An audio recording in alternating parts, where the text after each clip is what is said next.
Magandang araw mga ka-Express Info. Kai Soto, ginulat ang mundo. Well, ito ang ipagpatuloy natin ngayon, especially nagpapagaling pa si Kai. Kaya it is just right na titingnan natin gamit ang microscope kung gaano nga ba talaga kagaling ni Kai in relation sa mga NBA players. And in this video ay pag-uusapan natin si Darko Milicic, ang second pick sa one of the greatest draft class of all time. Kasama lang naman ni Darko Milicic sina LeBron James, Dwayne Wade at Carmelo Anthony at Chris Bosh. Titingnan natin kung gaano kagaling ni Darko Milicic compared kay Kai Soto. Well, yan ang ating pag-uusapan in this video, pero bago yan, ay meron muna tayong pag-giveaway. Hey, hey, hey! Attention mga kapatrol! Get ready for an epic giveaway! Once Express Info hits 150k subscribers, one lucky winner will win the incredible Oppo Reno 11F 5G smartphone. Here's how to join. Step 1. Subscribe to Express Info right now. Step 2. Like this video. Then step 3. Comment anything good and positive about our idol Kai Soto. Super easy. Just subscribe, like, and comment.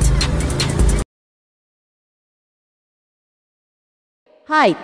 In terms of height, ay mas matangkad si Kai at 7'3", samantalang si Darko Milicic ay 7-footer lamang, kaya dito malaking advantage si Kai Soto. Speed and quickness. In terms of speed and quickness, ay dito mukhang hindi nagkakalayo ang dalawang players. Pero ibibigay ko kay Darko Milicic ang aspetong ito dahil mabilis naman talaga siya, kaya lang out of shape siya most of the time nang naglaro siya sa NBA. Style of play. Magaling ang handles ni Darko, and in fact, I honestly believe na he is an athletic version of Nikola Jokic, kaya nga nakuha siya bilang second pick dahil sa kanyang bilis at 7 feet. Meron ring mga similarities ang kanilang laro ni Kai, pero mas may finesse ang laro ni Kai at mas mataas ang kanyang basketball IQ. So in other words, ay hindi nagkakalayo ang skill set ni Kai Soto at Darko Milicic, kaya kung naging second pick si Darko sa NBA, ay walang duda na kahit naging undrafted si Kai ay makakapasok pa rin siya sa NBA sa tamang panahon. Pero bago yan ay meron muna tayong pasasalamatan. Magandang araw mga ka-Express Info. Kai Soto, ginulat ang mundo. Well, ito ang ating pag-uusapan ngayon. Lalo na ngayong patuloy ang kanyang pag-improve at pagbawi mula sa kanyang injury. Maraming nagsasabi na hindi malabo ang posibilidad na makapasok siya sa NBA, kaya tingnan natin kung paano nga ba siya ikukumpara sa ibang players, particular na kay Darko Milicic, ang second pick ng 2003 NBA Draft, isang draft class na kinabibilangan ni LeBron James, Dwayne Wade, Carmelo Anthony at Chris Bosh. At sa videong ito, iisa-isahin natin ang mga mahalagang aspeto ng kanilang laro, kabilang ang height, bilis, basketball IQ at playing style. Makikita natin kung paano maihahambing si Kai kay Darko at kung may basihan nga bang sabihin na mas magaling siya dito. Height advantage. Sa larong basketball, ang height ay isa sa mga pinakamalaking advantage ng isang player, lalo na para sa mga big men na gustong mag-dominate sa loob ng paint. At sa kasong ito, may kalamangan si Kai dahil siya ay may taas na 7'3" kumpara kay Darko Milicic na 7 lamang. Bagamat 3 pulgada lang ang lamang ni Kai, malaki ang impact nito pagdating sa rebounding, shot blocking at presence sa ilalim ng ring. Mas mataas ang wingspan ni Kai, kaya mas malawak ang sakop niya sa depensa at mas may advantage siya sa shot contesting. Speed and quickness. Pagdating sa bilis, dito nagiging patas ang laban. Si Darko ay may natural na quickness na bihira sa isang 7-footer. Isa ito sa mga dahilan kung bakit naging second overall pick siya noong 2003. Subalit hindi siya palaging nasa tamang kondisyon at madalas na out of shape. Kaya hindi niya nagamit ng buo ang kanyang athleticism. Si Kai naman ay hindi kasing bilis ni Darko noong prime nito, pero may disiplina siyang alagaan ang kanyang katawan. Bagamat kailangan pa niyang mag-improve sa agility at footwork, makikita ang dedikasyon niya sa kanyang training na posibleng maging daan para mapantayan o malagpasan pa niya ang quickness ni Darko sa hinaharap. Style of play.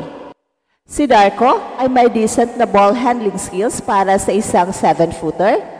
Sa katunayan, may ilang nagsasabi na isa siyang athletic version ni Nikola Jokic nung kabataan niya. Maliksi siya sa transition at may sapat na shooting touch, pero hindi niya na-develop ng husto ang kanyang laro sa NBA. Hindi rin siya nagkaroon ng kumpiyansa na maging pangunahing scorer o defensive anchor ng kanyang team. Si Kai naman sa kabilang banda ay may finesse sa kanyang laro. Ang kanyang footwork, shooting touch at basketball IQ ay mas advanced kumpara kay Darko nung parehong edad sila. Kaya niyang tumira mula sa labas, maglaro sa post, at maging playmaker para sa kanyang mga kakampi.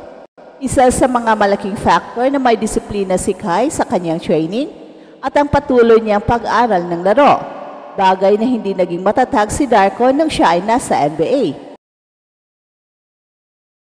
Well, sa madaling salita, mas polished ang laro ni Kai kumpara kay Darko nung parehong nasa early stages ng kanilang career. Basketball IQ and work ethic. Ang basketball IQ ang isa sa pinakamahalagang aspeto ng isang mahusay na player. Dito pumapasok ang decision making, court awareness at kakayahang mag-adjust sa laro. Si Darko ay may natural na talento, pero hindi niya ito na-maximize dahil sa kawalan ng tamang mindset at work ethic. Maraming analyst ang nagsabi na hindi niya ginustong magtrabaho para mapabuti ang kanyang laro at hindi niya na-handle ng mas maayos ang pressure ng pagiging second overall pick. Hindi rin siya nagkaroon ng malaking papel sa Detroit Pistons, kaya hindi na-develop ang kanyang confidence bilang player. Si Kai naman sa kabaligtaran, mula pa sa murang edad makikita na ang dedikasyon niya sa kanyang craft. Palagi siyang naghahanap ng paraan para mapabuti ang kanyang laro, mula sa pagpapalakas ng kanyang katawan hanggang sa pag-develop ng kanyang shooting at post moves. Ang kanyang mindset na patuloy na mag-improve ay isang malaking dahilan kung bakit marami ang naniniwala na mas may chance siyang magtagumpay sa NBA kaysa kay Darko. NBA potential ni Kai. Sa kabila ng pagiging undrafted sa NBA, may malaking posibilidad pa rin na makapasok si Kai sa liga sa tamang panahon. Maraming teams ang naghahanap ng skilled big man na may kakayahang mag-shoot mula sa labas, magbigay ng solid defense at maglaro ng matalino, mga katangian na meron si Kai.